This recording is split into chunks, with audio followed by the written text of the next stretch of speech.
Oi, vamos para outro filme super interessante? Pois, já sabe, deixa seu like e compartilhe com seus amigos. Começamos com um garoto, recebendo um telefonema de um desconhecido, que ameaça mostrar algumas fotos dele para sua namorada ou sua mãe, se ele não for encontrá-lo. Enquanto em seu caminho ele percebe uma pessoa caída e imóvel, e outra inconsciente dentro do carro. Assustado, ele imediatamente liga para a polícia. Ao se aproximar do carro, ele descobre uma mulher inconsciente dentro dele. De repente, um homem misterioso se levanta e o agarra. No dia seguinte, a polícia chega no local, e começam a investigar o crime. Liderado pelo detetive chamado John Luther, eles descobrem que apenas uma mulher morreu, e eles suspeitam que o garoto foi sequestrado. Depois a mãe desse garoto se aproxima de John, e pergunta sobre o paradeiro de seu filho. Ele promete fazer tudo ao seu alcance para encontrá-lo, e pegar os culpados. Então se passa 11 anos, mostra um homem chamado David, que era o assassino. Ele ameaça alguém pelo telefone, e pede para desenterrar todos os podres do passado de John, e compartilhá-los nas redes sociais. David está determinado a colocar John atrás das grades, independentemente de ele estar envolvido nas investigações. Ele só quer se livrar de John, que está liderando a investigação desse caso. Alguns dias depois, o plano de David deu certo, e John é preso por violência, por ser um justiceiro, e intimidação de réus. Na cela ele é escoltado pelo diretor. Os presos que o viram chegando começam a lançar insultos. Como ele era um policial temido por alguns criminosos, muitos que estavam ali foram presos por ele. Lá ele enfrentou ameaças e bullying contínuo dos presidiários. Mesmo durante o banho, vários presos o atacam.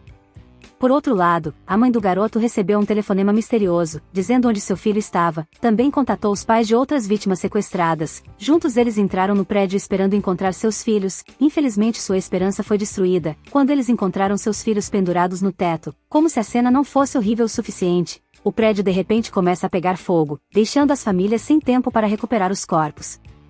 No dia seguinte, uma nova detetive-chefe chamada Rennie e seu parceiro Art chegam no local. Eles ficaram intrigados sobre por que alguém cometeria um crime tão louco. Depois de investigar a cena, eles descobriram que uma das vítimas havia sido sequestrada 11 anos atrás. Isso significava que planejavam esse crime há muito tempo. Enquanto John estava perdido em pensamentos em sua cela, ele recebe uma carta pela brecha da sua porta. A carta continha o número 65.8, que John percebeu que era uma transmissão de rádio. Quando apontou o rádio para o número, ele ouviu a voz do garoto sendo morto pelo assassino, que também revelou que foi ele quem incriminou John. Ficou claro que David era um serial killer. Enquanto isso, David também visitou sua esposa, que por acaso foi vítima de incêndio de 11 anos atrás. Ele mostrou a ela um vídeo dele matando suas vítimas, mas ela fica enojada com suas ações.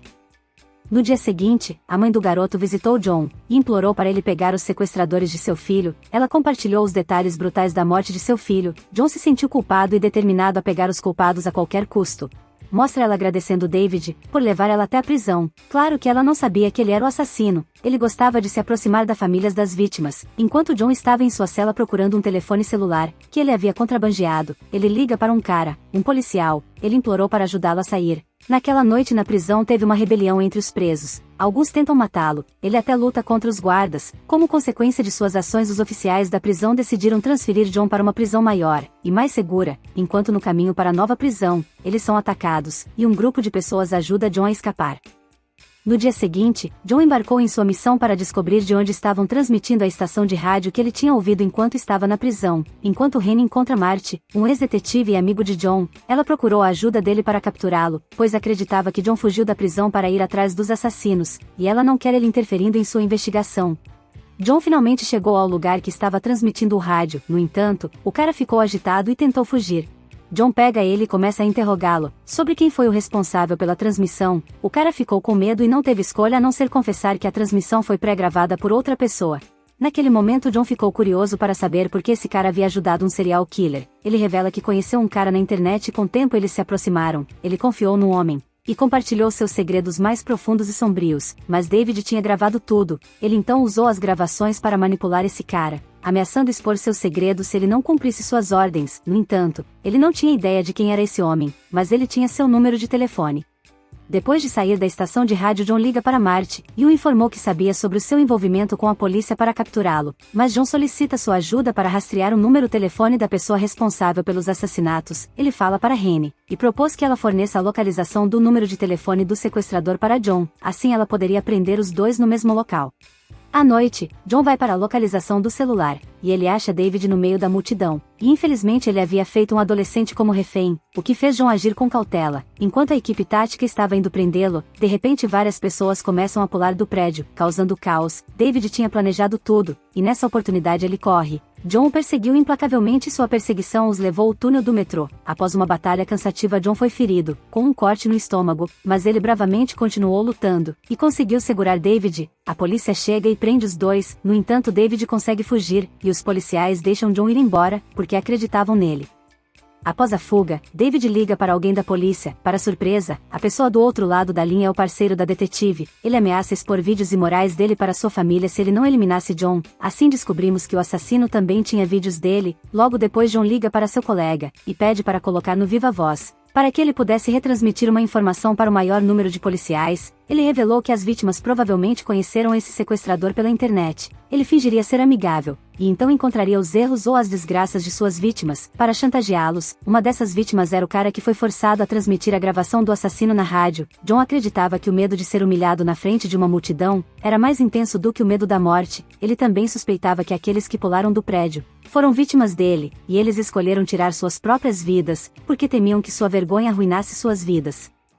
Mais tarde, o foco da história muda para uma jovem chamada Anya, que estava sozinha em casa, e de repente ela ouviu uma voz chamando ela. Era David que a sequestrou. Enquanto isso, na delegacia, Marty tinha descobrido a verdade que John havia compartilhado anteriormente. Depois de examinar os telefones celulares da vítima, ele descobriu que quase todos eles tinham encontrado o culpado através da internet. O assassino usou vários nomes para se apresentar às vítimas. No entanto, no caso do primeiro garoto, o assassino informou a sua mãe que sua esposa havia se envolvido em um incêndio em um hotel, há cerca de 11 anos. Sem hesitar, Henry imediatamente investiga o incêndio do hotel, e descobriu que o assassino em série não era outro senão David. Mas as coisas mudaram assustadoramente quando David liga para ela, e envia um vídeo dele com sua filha como refém. No vídeo, David exigiu que a detetive levasse John para ele nas próximas 24 horas, ou então ele mataria a garota. Apavorada com a ameaça, ela secretamente liga para John e combinam de se encontrarem para discutir um plano para capturar David. Durante o encontro, ela revela que o assassino era na verdade um comerciante chamado David, e que sua esposa havia sofrido um terrível acidente em um hotel 11 anos atrás. Ela convida ele para ir falar com essa mulher. No entanto,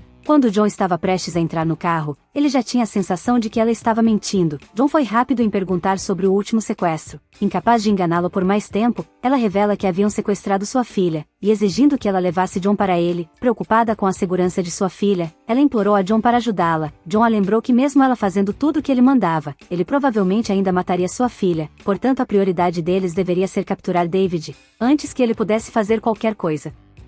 Chegando na casa, eles imploram a esposa de David para revelar seu paradeiro e os verdadeiros motivos por trás dos assassinatos em série, mas ela ainda tem muito medo dele. Mas por outro lado, a esposa revela que David era viciado em internet, e ficou agressivo quando ela exigiu o divórcio. Ele ficou ainda mais cruel e a queimou 11 anos atrás. Desde então David se tornou um psicopata, e sequestrou dezenas de pessoas em apenas um mês, para fazer filmes snuff, que significa gravar mortes e assassinatos reais, apenas para distribuí-los na internet. Ela então decide fornecer informações sobre o paradeiro de David. Enquanto isso, ele estava a caminho da Noruega com a menina. Ao ouvir isso, ela corre para casa pegar seu passaporte, enquanto John contatava Marty para obter ajuda, e viaja escondido em um navio. No entanto, o parceiro da detetive também sabia que eles estavam indo para a Noruega para pegá-lo. Imediatamente ele avisa David. Ele deduziu que sua mulher foi quem vazou essa informação para eles, e pediu para ele matá-la. Em troca, ele prometeu deixar ele em paz. Mas quando ele chega na casa, ele se encontrou com Marty, e vários policiais que já estavam lá. John havia pedido a ajuda de Marty para proteger ela, sabendo que David enviaria alguém para matá-la. Com medo de ser exposto, ele escolheu tirar a própria vida, em vez de enfrentar as consequências.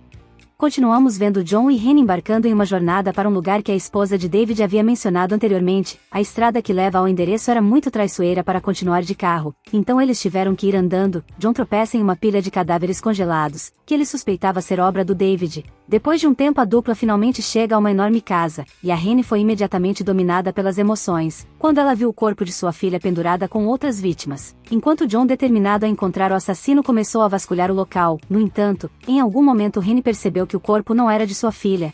Infelizmente, o alívio durou pouco, pois os homens de David a atacaram, deixando ela indefesa. Ao mesmo tempo em que John foi pego por David, que apareceu por trás e o deixou inconsciente, Logo após, os dois estavam em uma transmissão ao vivo, seguidores na Dark Web, descobriu-se que ele estava ganhando dinheiro com os telespectadores, que visitavam seu site para assistir aos assassinatos que ele transmitia de forma chocante. Isso era um hobby, um meio de ganhar muito dinheiro. David então pede a Rennie para seguir suas ordens, assim deixaria sua filha em paz. Ela é obrigada a esfaquear John ao vivo, ele também recebe ordens para agredir ela, mas logo John percebe que se ele seguisse as ordens de David, isso apenas alimentaria sua loucura, e disse ao público que a polícia poderia rastrear seus endereços de IP, e que todos os que assistiam seriam presos. Esse aviso assustou o público, e eles imediatamente se desconectaram do canal. John então começou a insultar David, com palavras duras que revelaram sua covardia e transtorno. Essas palavras mexeram com ele, e ele pensa em fugir. John consegue desamarrar Rennie, mas David escapou antes que John pudesse pegá-lo. John consegue sair pela porta e acha outros reféns. Rennie fica para ajudar sua filha. Nesse meio tempo David conseguiu chegar no seu carro, mas John não ia deixá-lo escapar tão facilmente. Então ele pula no carro e começam a brigar com o carro em movimento. Enquanto Rennie e sua filha brigavam com outro cara, elas são trancadas e começa a soltar querosene, e tudo ia pegar fogo. A perseguição foi intensa com John e David. Enquanto eles dirigiam através do rio congelado, o gelo quebra, e os dois caem na água congelante. Marty e a polícia chegam para salvar John bem a tempo, e David congelou até a morte. Rennie e sua filha foram capazes de derrotar o comparsa de David, e agradeceram a John por sua ajuda. Infelizmente, John ainda era um fugitivo e teria que voltar para a prisão. Antes de retornar ele recebeu tratamento médico para seus ferimentos. Logo depois Marty visitou John no hospital, e disse a ele que ele não teria que voltar para a prisão. Descobriu-se que um grupo de agentes do governo queria recrutá-lo para uma missão especial. Fim. O que você achou? Deixe-me saber aqui nos comentários. Dê uma olhadinha nos meus outros vídeos, acho que deve ter algo interessante para você. E se quiser ajudar o canal, apenas compartilhe e deixe seu like, se inscreva para receber notificações dos próximos vídeos. Até mais!